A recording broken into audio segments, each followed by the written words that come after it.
The night I thought I met forever wasn't extraordinary by any stretch. I was just another guy at Victor and Zainab's apartment, a rented place with mismatched furniture and the smell of overcooked samosas hanging in the air. The living room was a patchwork of cheap beanbags and old couch cushions that doubled as chairs. It was one of those game nights where the rules didn't matter, and everyone was a little too competitive to admit they didn't care who won. Victor had texted me earlier in the week, "Bro, we're doing game night. Bring your sarcasm." He knew that was my default setting. I just landed that lead engineering role at Brightlayer Systems, my first real taste of success, and the adrenaline hadn't worn off yet. I felt like I was on the cusp of something big. I'd spent the last 2 years grinding, pushing lines of code like they were the lifeblood of my future, and that night was supposed to be a break from all that. When I walked in, Selena was already there, her laugh echoing off the walls like music I hadn't realized I'd been missing. She was perched on the edge of an old ottoman, holding a card from some new game I'd never heard of, and gesturing animatedly at Zainab, who was doubling over in laughter. Selena's hair was pulled back into a ponytail that seemed to defy gravity, and her eyes sparkled with the kind of confidence that makes you feel like you've met her before, even if you know you haven't. It wasn't love at first sight. That's too easy, too convenient, and too romantic to be real. What I felt was recognition, like I'd found a missing piece that I didn't even know I'd lost. She caught my eye across the room, mid-laugh, and something inside me settled. Not in a falling in love way, but in a this makes sense way. She tilted her head and gave me a smile that wasn't shy or coy, just open, like she'd been expecting me to walk in. Victor roped me into a game of charades, and Selena was my partner by some twist of fate. She was quick, lightning quick, and every guess I made, she seemed to know before I even opened my mouth. We won, of course. We high-fived and grinned at each other like we'd just run a marathon together. After that, we ended up in the kitchen, half leaning against the counter, half in the fridge, trying to find the last of the cold beers before Victor claimed them all.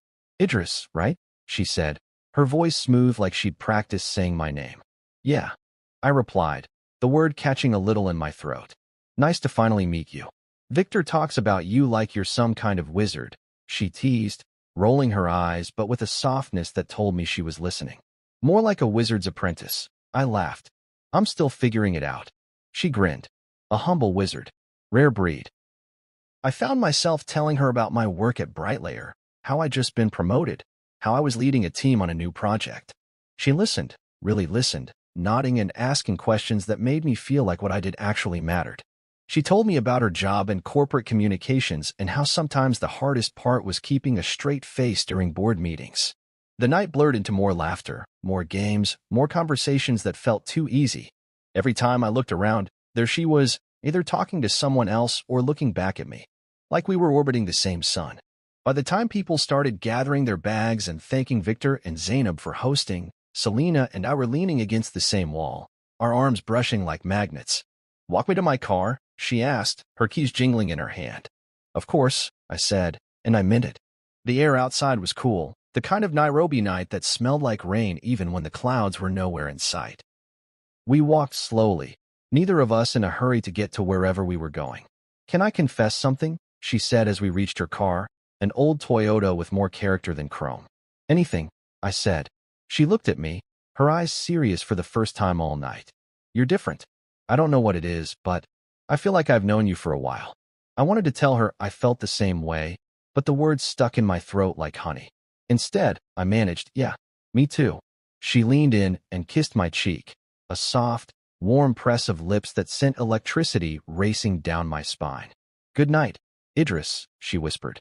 I watched her drive away, taillights blinking like little red promises in the dark. I stood there for a long time, the smell of her perfume lingering in the air, the echo of her laugh still ringing in my ears. That night, I went home and couldn't sleep. I kept replaying our conversations, her smile, the way she'd looked at me like I was already someone important to her. I'd met a lot of people in my life, but no one had ever made me feel seen like that. I didn't know then how much I would give to keep that feeling. I didn't know how many times I'd hold my breath hoping she'd laugh like that again. How many nights I'd lie awake wondering if I'd imagined the spark between us. But that night, standing in my small apartment with the city humming outside, I let myself believe I'd found forever. And for a while, it was enough. We built the kind of life people envied. I'd see it in their eyes at dinner parties when they asked us, "So how's Riverside Heights treating you too?" They meant the gated community with its neat lawns and the smell of fresh paint on every house, the clean streets that felt like they'd been vacuumed before sunrise. We'd moved in right after the wedding. Selena wanted somewhere she could feel secure, somewhere she could show off to her friends. I gave her that without a second thought. I was earning well at Brightlayer, leading a project that made me feel like the world was finally catching up to me. So when she pointed at the glossy brochure for that townhouse, I just said, "Let's do it." We made that place ours. She picked the curtains, white with tiny blue dots that caught the morning light just right. I let her, even when I thought they were too delicate for the modern lines of the place. We argued over the couch color. She wanted something sleek and gray. I wanted something warm and inviting. She won, as she always did, with that smile that convinced me compromise was love. The car was my idea. I'd saved a little extra from a bonus, those bonuses that would later vanish like smoke, and I wanted to surprise her. An electric sedan, brand new, gleaming in the driveway. I remember her face when I let her outside, keys in hand. She looked at the car like it was the crown jewel in some kingdom I'd promised her. She threw her arms around me, whispered, "You're the best, Idris," and I believed her. That night, she posted photos of the car on Instagram, hashtags like #blessed and #besthusbandever. I was proud. Maybe too proud. I thought I was building something real, a fortress against the chaos of the world. But I didn't see the cracks in the foundation. Selena was a master at appearances. The right shoes, the right lipstick, the right caption. I watched her turn every dinner into a photo shoot, every weekend into an opportunity to show the world how perfect our life was. The Bali trip was the peak of that illusion. She'd been talking about it for months, showing me influencers who went there, who drank from coconuts with straws and posed by infinity pools. "It's the honeymoon we never took," she said, and I wanted to give that to her. I wanted to be the husband who said yes. So I booked it. 5 days in a villa overlooking the ocean, the kind of place where the staff knew your name before you even stepped off the plane. We posed for photos. I held her hand on the beach, watched the sunset with her head on my shoulder. It felt like paradise, even when I realized she spent more time choosing filters than actually talking to me. She'd post a photo with a caption like "Forever Us," and I'd believe it because I wanted to. But every time she posted, I saw the likes pile up. I saw the comments from her friends. "Goals, you two are perfect. Teach us your ways."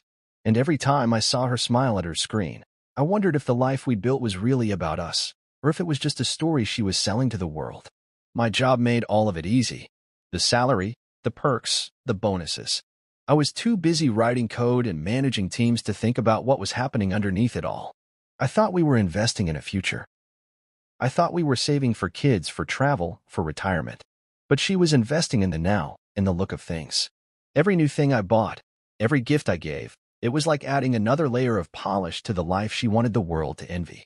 I didn't notice it at first, or maybe I didn't want to. I'd grown up in a family that didn't talk about money unless it was to count it or to remind each other that it was never enough. So when Selena wanted a new phone or a new bag, I just handed over the card. I didn't think about what it meant, what it said about us. I thought love meant never saying no. But then the bonuses stopped. The company started tightening its belt, the whispers about an acquisition getting louder. I tried to talk to her about it. I tried to tell her that maybe we needed to slow down, to think about what was essential. She didn't want to hear it. "We'll be fine," she'd say, waving it off with a smile that didn't reach her eyes. "You're brilliant, Idris. They'll keep you." She said it like it was a fact, like she'd decided it for me. And I wanted to believe her, but every time I saw the accounts, every time I watched the numbers drop, I felt like I was watching our life unravel, thread by thread. Still, I kept giving.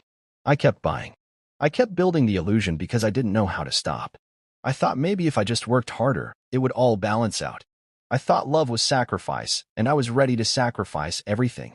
But the day the bonuses disappeared, I saw it in her eyes. Not fear. Not worry. Disappointment. Like she'd bet on a horse that had stumbled at the finish line. Like I'd let her down by not being the man she thought she'd married. I'd always thought love was building something together, something strong enough to stand against the world. But that night, sitting in the dark living room while she scrolled through photos from Bali, I realized she'd been building something else. A portfolio of images, a gallery of moments that looked perfect from the outside. She posted one last photo that night, us on the beach in Bali, arms around each other, smiling like the world was at our feet. The caption read, "Love is all you need." I stared at that photo for a long time, wondering who she was smiling for. Because it wasn't me. When the bonuses vanished like a ghost from the accounts, it felt like the rug had been yanked from under my feet. But I didn't panic, at least not in the way Selena expected.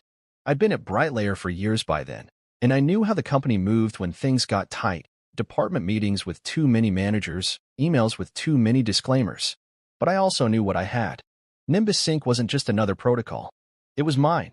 I'd spent endless nights fine-tuning its encryption modules, sometimes on company time, sometimes on my own clock. And Brightlayer's IP policy had a clause that gave developers a chance to retain certain rights to their creations, if we had documented our process properly. I had. Every line of code was dated, every module annotated. My own personal repository was ironclad, separate from the company's servers. Some might call it paranoia. I called it insurance. Nimbus Sync was my ticket out of the cycle of bonuses and corporate politicking. I knew its value, security, data management, and a way to bridge legacy systems with modern frameworks seamlessly. Even the CTO had once said, off the record, "Kamau, if this works, it could be our next billion-dollar product." Selena didn't care.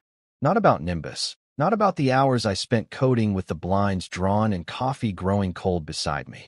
She only cared about the here and now. The fridge emptying, the invitations we couldn't accept, the parties we were no longer hosting because my overtime was spent on something she couldn't see or wear or brag about. I tried to explain it to her once, one night after she'd come back from dinner with her friends, her eyes bright from laughter and wine.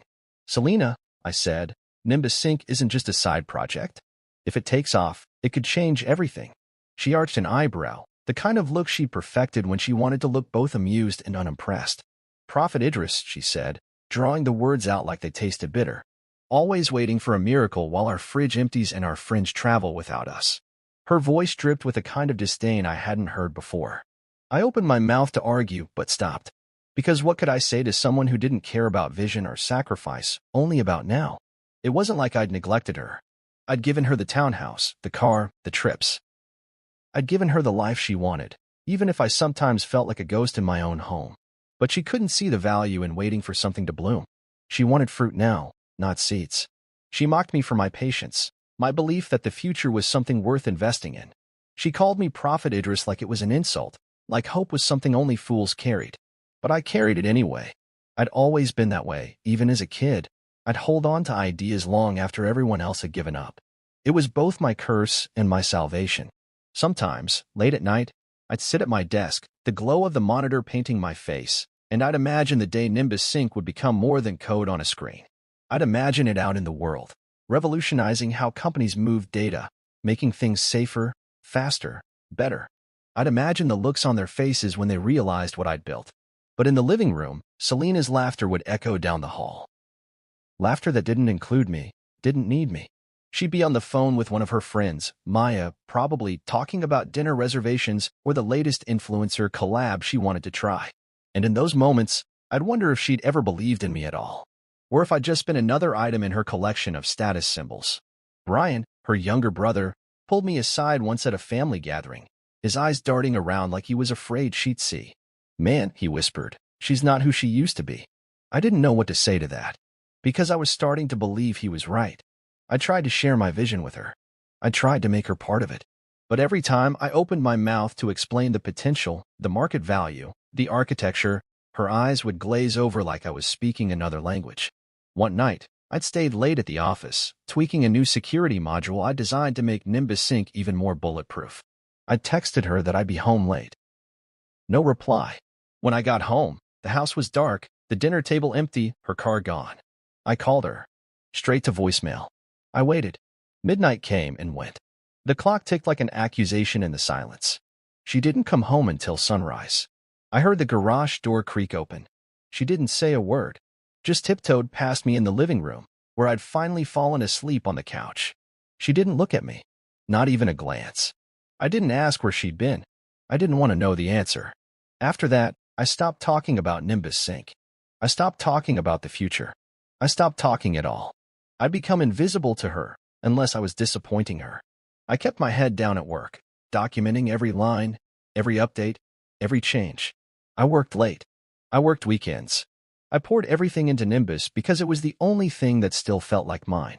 In the rare moments we did talk, it was all surface, groceries, bills, who was picking up what. The spark between us had gone cold, replaced by a quiet resentment that clung to the walls like mold. Sometimes, when I looked at her, I saw the woman I'd met at that game night. The one who'd laugh like she meant it. The one who'd made me feel like I was enough. But most of the time, I saw a stranger. And I wondered if she felt the same way about me. So I did what I always did when the world felt like it was slipping through my fingers. I focused on what I could control. I focused on Nimbus Sync. I built something she couldn't touch, couldn't claim, couldn't belittle. And in the quiet hours before sunrise, when the world was still, I reminded myself that sometimes the best revenge is survival. Her silence was the loudest thing I'd ever heard. It was in the way she walked past me in the morning, a quick glance at her phone instead of a smile. It was in the dinners we didn't share anymore, the kitchen table that felt too big, too empty. I'd always thought love was a conversation, a shared language that held you together even in the worst storms. But with Selena, silence became her preferred dialect. I'd talk, she'd nod, and I'd watch the words fall between us like pebbles into a well with no echo. The night she didn't come home until morning was the final crack in the foundation I'd spent years patching. I'd sat on the couch, half watching the glow of the streetlights outside and the clock on the wall that refused to slow down. Midnight came and went. I thought of all the reasons she might be late, a flat tire, a dead phone, a friend in need. I'd always been good at giving people the benefit of the doubt, but that night the doubt started asking questions I couldn't answer. When she finally walked in at sunrise, her heels clicked against the floor like accusations. She didn't even look at me, just headed to the bedroom like I wasn't there. I didn't follow. I didn't ask. I didn't want to hear the lies she'd rehearse or the anger she'd spit out if I dared to call her out. I sat there, in the hush of a house that felt less like a home and more like a museum to a marriage that had died while I was too busy working. Brian called me that week. Her little brother, though he wasn't so little anymore, was one of the few people who'd always seen me, even when Selena didn't. We met for coffee at a place downtown, the kind of spot with mismatched mugs and chalkboard menus. He looked older than the last time I'd seen him, worry lines carved deep around his eyes. "Man," he said, stirring his coffee until the foam dissolved. "She's not who she used to be." I just nodded, because I'd seen it too. He hesitated, like he was trying to find the right words. "She's different with you. Colder. I don't know what happened, but she's changed." I could have told him that I'd felt that shift for months, that every day with her felt like trying to hold water in my hands. But instead, I just stared at the black swirl in my cup. "Thanks for telling me," I finally said. "It means a lot." We didn't talk much after that. He paid for his coffee, clapped me on the shoulder, and said, "Hang in there." I did. I hung in there like a man waiting for a sign that never came. I stopped mentioning Nimbus Sync. Stopped talking about the patent, about the possibilities. When she asked about work, I gave her the smallest answers I could. One word: lifeless. She didn't seem to care. The silence between us became something I wore like a second skin. Some nights I'd lie in bed, the glow of her phone screen lighting her face as she scrolled through posts and pictures. I wondered what she saw there that she didn't see in me.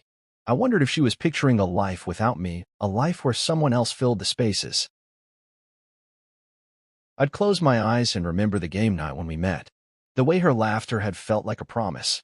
I'd replay our early mornings in that tiny apartment, coffee mugs lined up like sentries, her voice humming a song I never knew the words to. Back then, I'd thought we were building something real. But what we'd built was a monument to appearances. A house that looked good on the outside but was empty on the inside. A car that shone but took us nowhere. I'd become a ghost in my own marriage. Even at work, I could feel the shift. Nimbus Sync was finished, at least in the sense that the code worked.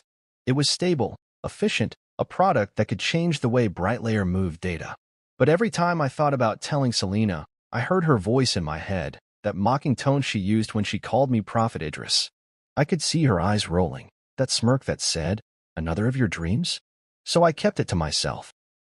I documented everything, every late-night line of code, every test case, every feature.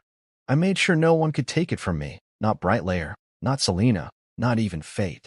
And in that quiet, I found a kind of clarity I hadn't felt in years. Without her voice drowning out my own, I remembered why I'd started Nimbus in the first place. I remembered the spark that had made me believe in the impossible. One night, I stayed at the office long after everyone had left. The city outside was a glow of lights and muffled traffic, the hum of possibility that always seemed just out of reach. I pulled up the final module, my signature piece. It felt like signing my name on a canvas I'd been painting for years. I leaned back, hands behind my head, and let out a breath I didn't know I'd been holding. In that moment, I wasn't Prophet Idris or the husband she no longer wanted. I was just me, and that was enough. When I got home that night, she was asleep on the couch, an empty wine glass on the coffee table. Her phone was still in her hand, the screen glowing with half-written messages. I stood there, watching her chest rise and fall, and wondered if she'd ever really known me at all. I turned off the light and went to bed alone. In the silence, I found my voice again. And with that voice came a decision. I wasn't going to wait for her to come back. I wasn't going to chase her laughter or her approval. I was done being a ghost. I didn't know what that meant yet, didn't know where it would take me, but for the first time in a long time, I felt like I was standing on solid ground. And I promised myself that wherever I was going, I'd walk there on my own 2 feet. The day I came home with the severance letter in my hand felt like the day the world finally pulled the rug out from under me. I'd known it was coming. Brightlayer's acquisition had gutted departments like a bonfire devouring dry timber. One by one, I'd watched colleagues get walked to the exit with cardboard boxes, eyes red from shock. I'd lasted longer than most, maybe because I'd become a fixture, maybe because no one wanted to tackle Nimbus Sync's intricacies. But that morning, my manager called me into a glass-walled office that felt like a fishbowl. He wouldn't even meet my eyes as he slid the envelope across the table. "Idris, it's not personal," he said. The words sounded like he'd rehearsed them, like he'd repeated them a dozen times already that day. I took the envelope, a white rectangle that felt heavier than any box I'd carried. "It's never personal," I said, my voice steady. I'd practiced too. I didn't say goodbye to anyone. I walked out of that building with my head high and my heart low. Nimbus Sync was safe. I'd made sure of that. But the job was gone, the team was gone, and the illusion of security I'd built for Selena was gone too. I drove home in silence, the city lights blurring through the windshield, my mind rehearsing how I'd tell her. When I walked through the door, she was already in the kitchen, scrolling on her phone like she was waiting for good news. Her hair was up, lips perfectly lined, like she'd just come back from dinner with someone important. "Hey," I said, and my voice caught a little. I held up the letter. "They let me go." She didn't even pause. Didn't blink. A slow smile crept across her face, a cruel one that I'd never seen before, and she let out a short, sharp laugh that felt like it split the air in two. "Of course," she said, tossing her phone on the counter. "I always knew you'd end up like this. You're not built for the big leagues, Idris." It was like she'd been waiting for this moment, like every fake smile and polite nod had been a countdown to this punchline. My hands trembled as I set the envelope down on the table, but I didn't say a word. I'd been bracing for a fight, for tears, for something human. But she gave me a laugh instead, a sound that tasted like betrayal and relief all at once. I walked past her, straight to the bedroom, and shut the door behind me. I could hear her in the kitchen, opening a bottle of wine, humming a tune I'd never heard before. It was like I'd become a ghost in my own house, a shadow she'd outgrown. That night, I lay awake in the dark, staring at the ceiling, every breath heavy with a truth I could not see. She hadn't just given up on me, she'd been waiting for me to fail. Every dinner she'd smiled through, every trip she'd posed for, every compliment she'd given me when the money flowed, none of it had been real. It had been a performance, a role she'd played until the stage collapsed. And now, with the house quiet except for her laughter echoing in my mind, I realized I'd spent years building a life for someone who'd only wanted the applause, not the man behind the curtain. Morning came like a mercy. I got up before she did, moved through the house on autopilot, every room feeling like a stranger's home. When I reached the kitchen table, the divorce papers were there, neatly stacked, a pen resting on top like an invitation. She'd left them out for me. No note, no explanation. Just a signature line with her name already scrawled in that looping, confident script she'd always used when she wanted to show the world she'd already decided. I sat down and stared at the papers. Every line felt like a punch. She wanted everything: house, car, alimony, like my worth could be summed up in a spreadsheet. For a moment, I wanted to fight. I wanted to scream at her, to remind her of every sacrifice, every late night, every bonus I'd poured into her dreams. But then I remembered the look on her face when I told her I'd lost my job, the relief, the satisfaction, and I knew no words would matter. So I took a breath. I picked up the pen, and I signed, but I added one line. One clause that said no future financial claims. A sealed door she'd never be able to walk through again. She signed too, barely glancing at the details, smiling like she'd won. I watched her pack her things, watched her smile at the clothes she'd once insisted I buy, watched her check her makeup in the hallway mirror before she walked out the door. She didn't look back. She didn't need to. The house felt bigger without her. Every room echoed with the emptiness she'd left behind. I walked through it, touching the walls, the furniture, the framed photos of a life that had never been mine to keep. I wasn't angry. I wasn't sad. I was something else, something I couldn't name at first. And then I realized what it was. Free. I was free. The house, the car, the alimony, she could have it all. I didn't need it. I had Nimbus Sync, the one thing she'd never understood, never wanted to understand. I had my work, my code, my proof that I wasn't built for the big leagues. I was the big leagues. She'd laughed when I fell.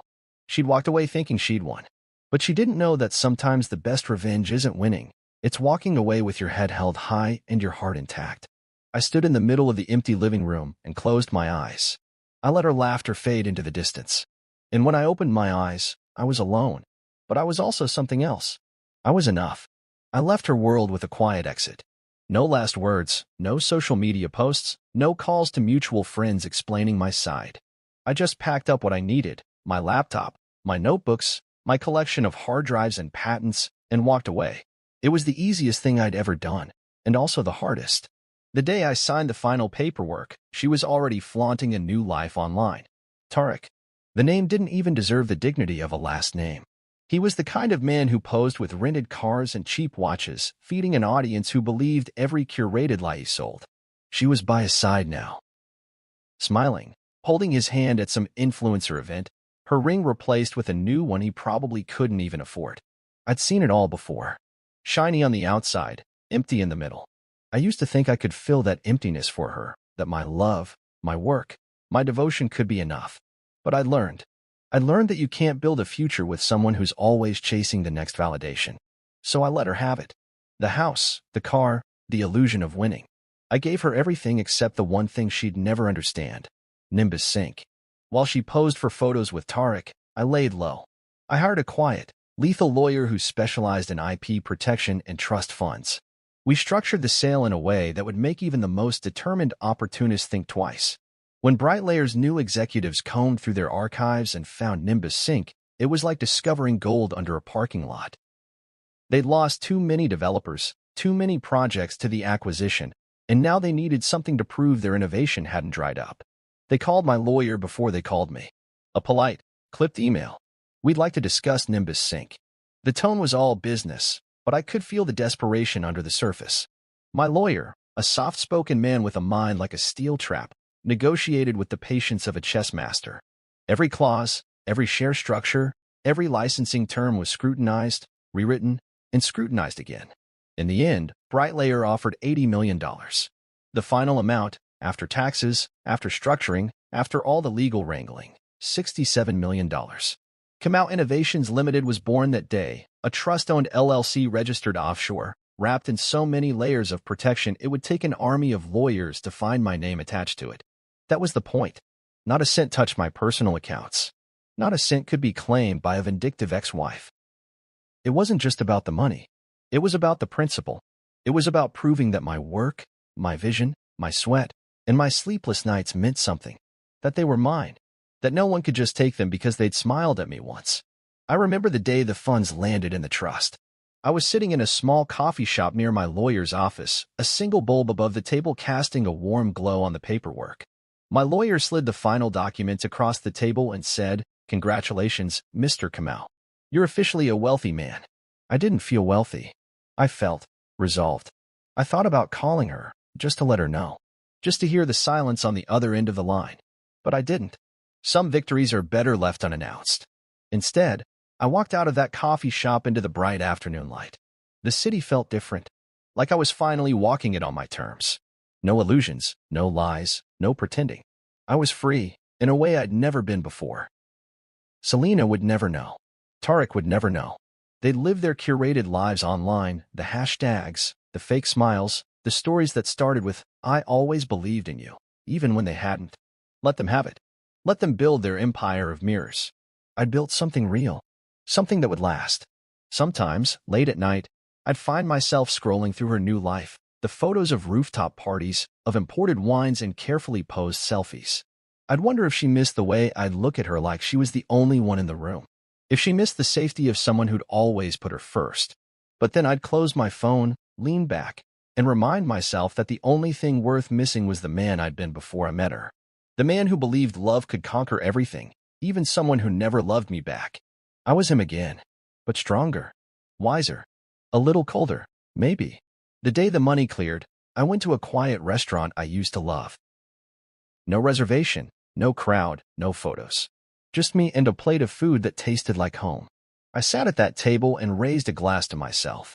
To every hour I'd spent building Nimbus Sync. To every night I'd slept on the couch waiting for her to come home.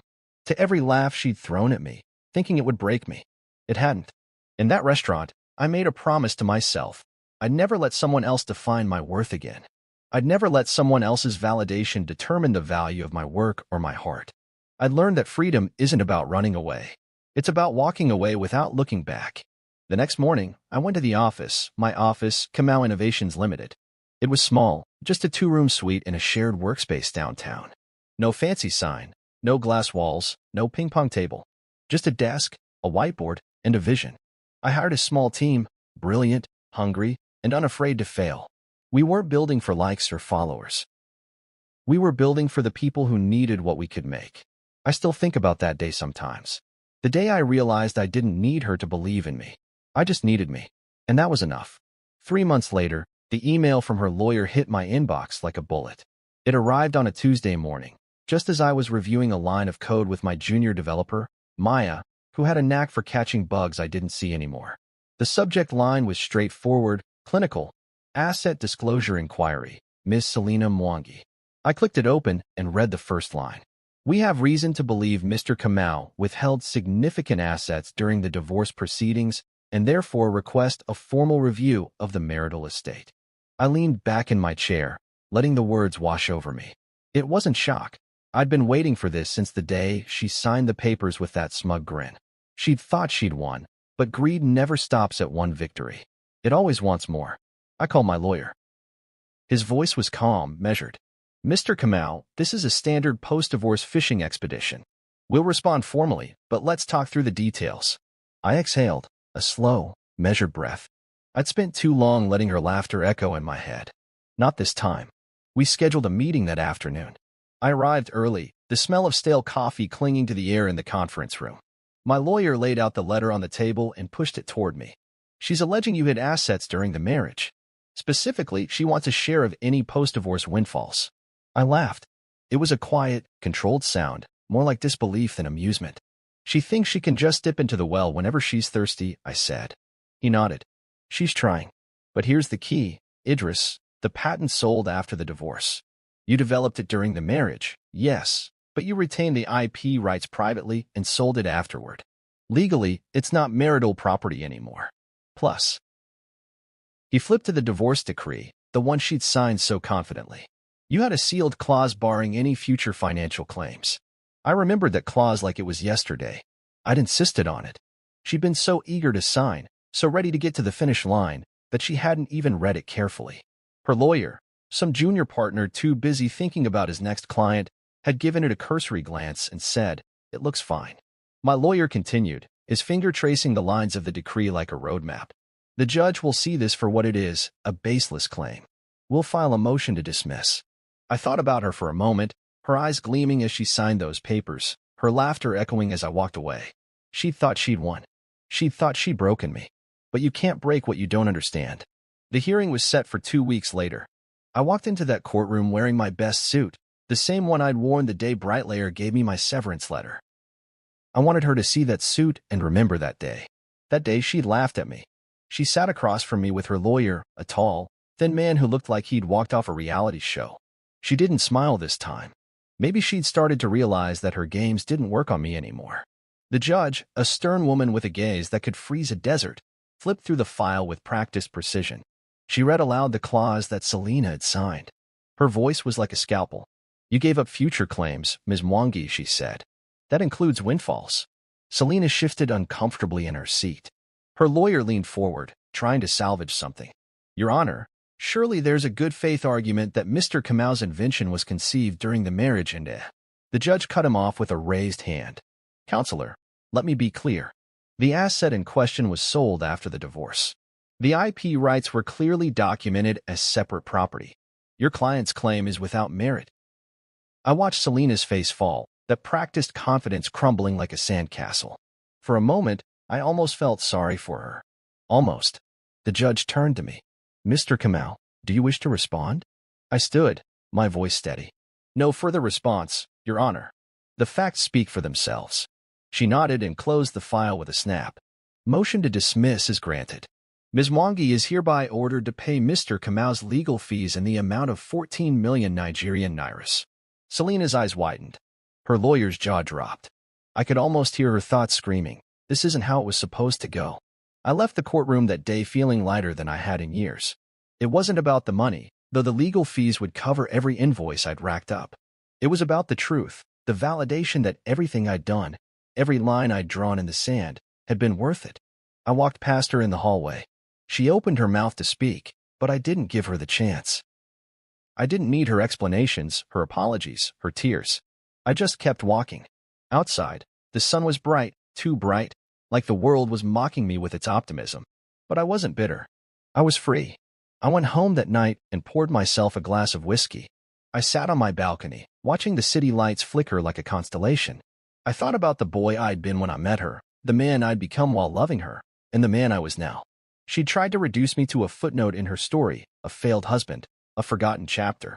But I'd written my own ending, one where I didn't need her approval, her validation, or her applause. The next morning, I got an email from my lawyer. Funds have been transferred, he wrote. Congratulations on a well-fought battle. I stared at the screen, my reflection faint in the glass. For the first time in a long time, I saw a man who wasn't defined by someone else's laughter or someone else's lies. I was me, and that was enough. I could have walked away right then, shaken the dust from my shoes, and left Selena to her influencer parties and late-night wine posts. But the lawsuit she'd filed violated every line of that agreement she'd signed so eagerly. She tried to rewrite the ending of our story with one more legal ploy, one more desperate. Not for revenge, at least, that's what I told myself. It wasn't about the money, though 14 million Nigerian nairas in court costs would certainly make her think twice about calling me Prophet Idris ever again. It was about the principle. You don't get to burn the bridge and then sue the architect. I sat down with my lawyer the next morning. His office was a small, glass-fronted space downtown, lined with books and plaques that said things like professional excellence and best of Nairobi law. He slid a thick stack of papers across the table, each page heavy with the weight of my decision. Are you sure you want to do this, Idris? He asked, his eyes scanning mine for doubt. It's not going to make her like you any better. I let out a low laugh, one that felt like it came from somewhere deep, like a well I hadn't drawn from in years. I'm not looking for her approval anymore. I just want the record to be straight. He nodded slowly. All right then. We'll file for legal damages and recovery of fees, plus a formal declaration that she violated the original agreement by filing a baseless claim. I signed the papers with a steady hand, each stroke of the pen feeling like a piece of closure clicking into place. A month later, the case was scheduled. Courtrooms had always felt like cold places to me, sterile, impersonal, the air too still. This time, though, it felt like a battlefield I'd chosen. I sat on the left side of the room, my lawyer at my side, his tie perfect, his notes arranged like a general's battle plans. Across the aisle, Selena and her lawyer, a different one this time, younger, with a desperation in his eyes that made me think she'd run out of options, sat stiffly, whispering to each other. When the judge entered, I stood, head high. The same judge from the last hearing, her gaze just as sharp, her patience even thinner. She didn't need to be reminded that we'd been here before. My lawyer spoke first, laying out the facts with the precision of a surgeon. Your Honor, Ms. Mwangi violated the divorce decree by filing a frivolous lawsuit with no basis in fact. We're seeking restitution of legal costs, plus damages for breach of contract. Selena's lawyer tried to interrupt, but the judge silenced him with a single look. Counselor, I read the file. The clause was explicit. She signed it. She cannot now claim she didn't understand the agreement she entered into. Selena's eyes darted to mine, a mixture of anger and disbelief. I stared back calmly. I wanted her to see that the man she'd dismissed as too patient, too trusting, too slow to fight, he'd learned. I wasn't the man who'd sat silent at the kitchen table while she planned her next move. The judge continued, her voice firm. Mr. Kamau's claim for legal costs is valid. The court awards 14 million Nigerian nairas in damages to Mr. Kamau. Ms. Mwangi is ordered to pay this amount within 60 days. I didn't smile. I didn't gloat. I just breathed. It felt like the first real breath I'd taken since the day she'd laughed at me in our kitchen. When the session ended, I stood and gathered my things. Selena's lawyer leaned toward her, whispering urgently. She looked at me like she wanted to say something. An apology, a plea, a scream. I gave her nothing. I turned and walked away. Outside, the air was warm and thick with the scent of rain. I tilted my head back and let the sky wash over me, feeling every drop like a baptism. A man reborn, not by mercy, but by choice. I could have left it there.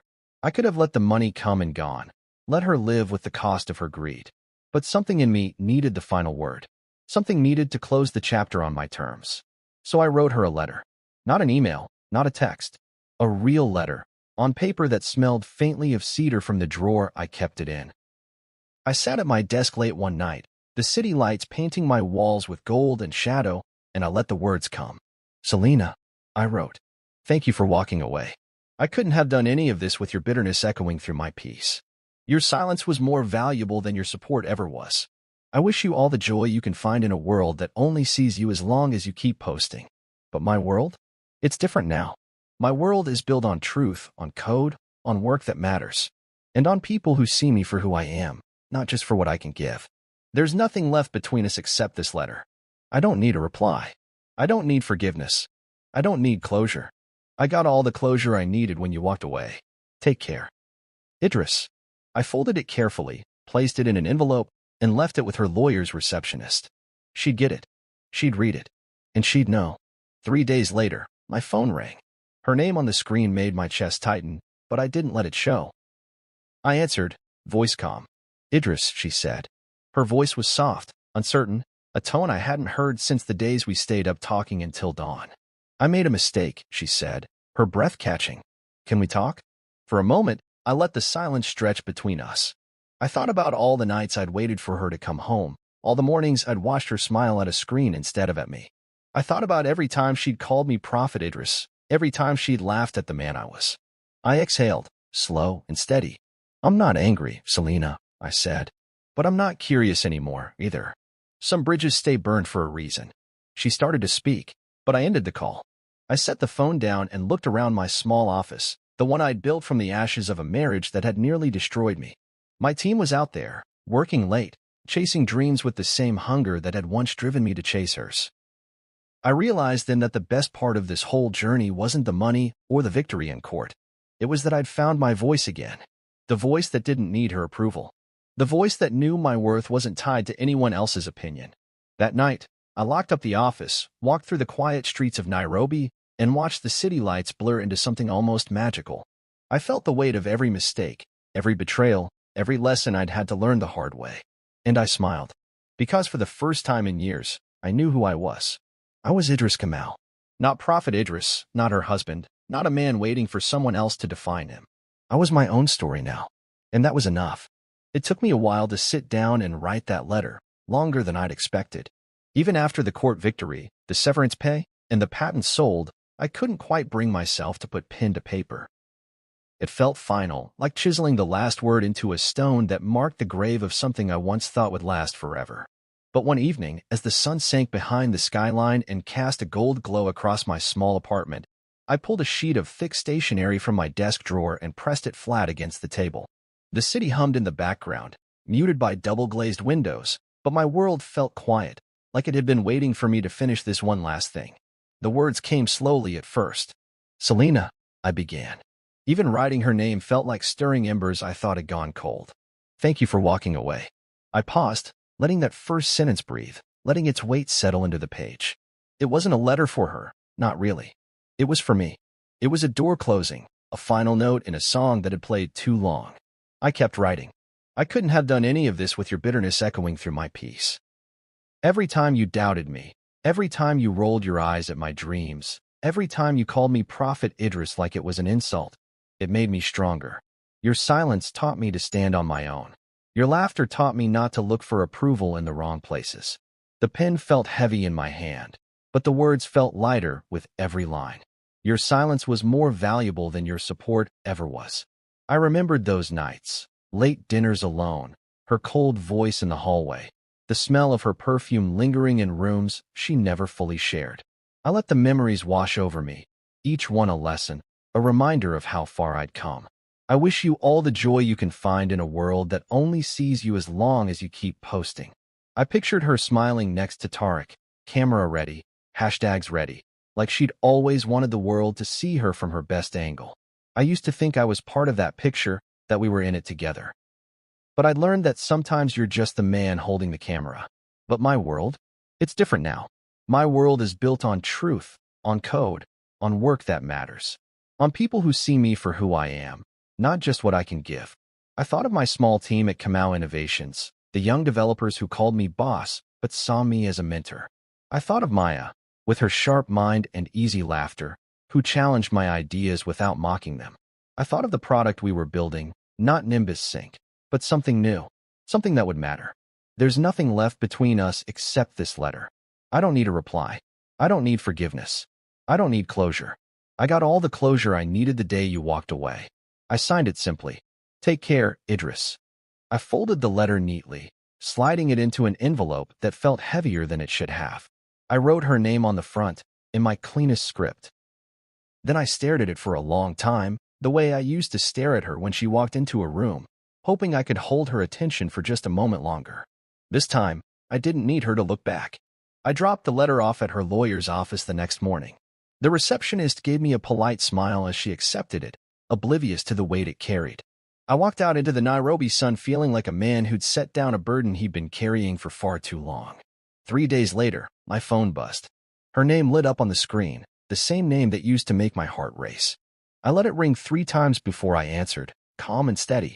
Idris, she said, her voice softer than I remembered. I made a mistake. I let the silence stretch, letting her feel every second of it. Can we talk? She asked, her voice trembling. I thought about all the nights I'd sat waiting for her to come home, all the times I'd asked her to talk and she'd turned away, the look of disdain on her face as if my words were too heavy for her to carry. I thought about every time she'd called me Prophet Idris, mocking my faith in things that hadn't happened yet. I took a deep breath. I'm not angry, Selena, I said, the calm in my voice surprising even me. But I'm not curious anymore, either. Some bridges stay burned for a reason. She tried to say something else, but I ended the call. I set the phone down, my hand steady, my heart still. I stared out the window, the sun warming the edge of the desk, the city alive with possibility. I'd never felt so at peace. That night, I took myself to dinner. A small place, tucked in a side street where the owner knew my name and brought me extra bread without asking. I sat at a corner table with my laptop open, reviewing lines of code that felt more like poetry than work. Maya called me with a question about the new module, her voice bright even over the static of a poor connection. You think we can push the update tomorrow, boss? She asked. Let's do it, I said. You're ready. Thanks, Idris, she said. You always make me feel like we're building something real.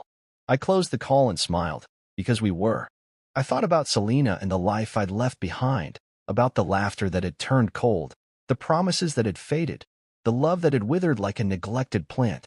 I'd loved her once, but love without respect is a wound that never heals. I learned to bandage it myself, learned to walk without limping. People ask me sometimes if I miss her, if I ever think about the life we could have had. I don't. I think about the life I have now. A smaller apartment, yes. Fewer photos, sure. But more space to breathe, more room to grow. I think about the code on my screen, the team that looks up to me, the product we're about to launch. I think about the nights I sleep without waiting for a door to open. I think about the silence that's finally a comfort instead of a threat. When she laughed at me that day, I told her I'd lost my job. Something inside me shattered. But the pieces didn't break. They rearranged themselves into something stronger. When she left, I found my own voice. When she sued, I found my own power. When she called, I found my own peace. And when I wrote that letter, I found my own ending. I don't know where she is now. I don't know what she's doing or who she's laughing with. I don't need to. Because this is my life, my story. And for the first time in a long time, I'm exactly where I want to be. My name is Idris Kamau, and this is my chapter. People still ask me how Selena is doing. It always comes from a place of polite curiosity, like they're asking about an old friend, a high school sweetheart, someone who used to matter but no longer plays a role in my daily life. And I always give the same answer. I don't know. And that's the best part. Because I really don't know. I don't check her social media anymore. Don't follow the hashtags or the filtered photos. I don't know which influencer parties she's attending, or which trips she's booked with Tarek, or whoever replaced him. I don't know if her hair is still that same shade of caramel brown, or if she's moved on to something new. I don't know if the laughter she posts online is real, or if it's just another performance in the endless feed. And the best part? I don't care. I don't need to know. My life isn't built on her anymore. My sense of worth doesn't come from her approval or her presence or her absence. It comes from me, from the life I've built brick by brick, line by line, code by code. Every morning, I wake up in a smaller place than the one I shared with her. It's a 2-bedroom flat in Kilimani, a modest neighborhood with more charm than status. The walls are painted a soft cream that glows in the morning sun, and there's a small balcony where I drink my coffee and watch the city come to life. No manicured lawns, no security gates, no pressure to keep up appearances. I like it this way. The windows are big, letting in the kind of light that makes me feel awake even before the first sip of coffee hits my tongue. There's a small shelf of books near the window, novels I've been meaning to finish, technical manuals I love more than I'll ever admit. There's a photo of my parents on their wedding day, smiling like they believed in forever. I keep it there to remind me that love doesn't always last, but sometimes it does. The living room is cluttered with cables and half-assembled hardware projects, prototypes of things my team and I are working on. Kamau Innovations Limited has become more than just a shell company. It's a small, determined team of developers and engineers who believe in building things that matter. We work on data encryption systems for hospitals that can't afford the big-name security solutions. We build affordable tech tools for schools in rural areas. We're not making billions, but we're making a difference. And that feels like a better kind of wealth. Maya is still with me, and she's grown into a force of nature, leading projects, mentoring interns, catching mistakes I miss. Sometimes we stay late at the office, the two of us hunched over our screens, arguing about which framework will scale better. She's become the little sister I never had, and I'm proud of her in a way that surprises me sometimes. Sometimes, at the end of the day, I close my laptop and just watch the sunset through the window. The sky over Nairobi glows like a promise, orange, pink, gold, and I think about all the things I thought I'd lost when Selena left. I thought I'd lost my future, my pride, my sense of self. But standing here now, I realize that all I lost was an illusion. A life that was never really mine to begin with. I don't miss the drama. I don't miss the nights I spent waiting for her to come home. I don't miss the way she made me feel like a supporting actor in my own life. I don't miss the laughter that felt like a knife. Sometimes people ask me if I'd ever let her back into my life if she apologized. I think about it honestly. I think about the look in her eyes that night in court when the judge dismissed her claim. I think about her voice on the phone when she said, "I made a mistake." And then I think about the man I am now, the man who doesn't need to be defined by someone else's mistakes. The man who doesn't need an apology to move on. The man who knows his worth without needing it stamped by someone else's approval. No, I wouldn't let her back in. Because I've learned that forgiveness doesn't always mean reopening the door. Sometimes it means closing it gently and walking away without regret. My friends sometimes tell me I'm lucky. You got out early, they say, like I escaped a house on fire. And maybe they're right. But luck had nothing to do with it. It was choice. It was refusing to let her laughter define me. It was finding my own voice in the quiet she left behind. I'm not chasing revenge anymore. I'm not chasing validation. I'm chasing the quiet kind of success, the kind that feels like a warm light in the chest, the kind that doesn't need to be posted online to matter. I'm chasing the life I thought I'd have with her, but I'm building it alone, and it's better that way. Sometimes I pass by Riverside Heights on my way to a client meeting. I drive past the gates and the manicured lawns, the shiny cars parked in the driveways. I think about the man I was when I lived there, so sure that love was something you could buy with a good job and an electric sedan. I think about the laughter that used to fill those rooms, laughter I thought was shared but was really just for the camera. I drive on by. I don't stop. I don't look back. When I get to my office, the small one with the whiteboard covered in scribbled ideas and half-finished diagrams, I feel more at home than I ever did in that townhouse. My team greets me like a leader, not like a prop in someone else's story. We share coffee, bad jokes, the occasional late-night takeaway. It's messy and real and sometimes hard, but it's mine. When she laughed, I broke. When she left, I began. And that, standing here in the glow of the Nairobi sunset, my laptop humming, my team's laughter drifting in from the next room, that is the real beginning. Because this story was never about her. It was always about me. My name is Idris Kamal. I'm not the man she called Prophet Idris, waiting for a miracle. I'm the man who built his own. And in the quiet that follows, I'm finally at peace.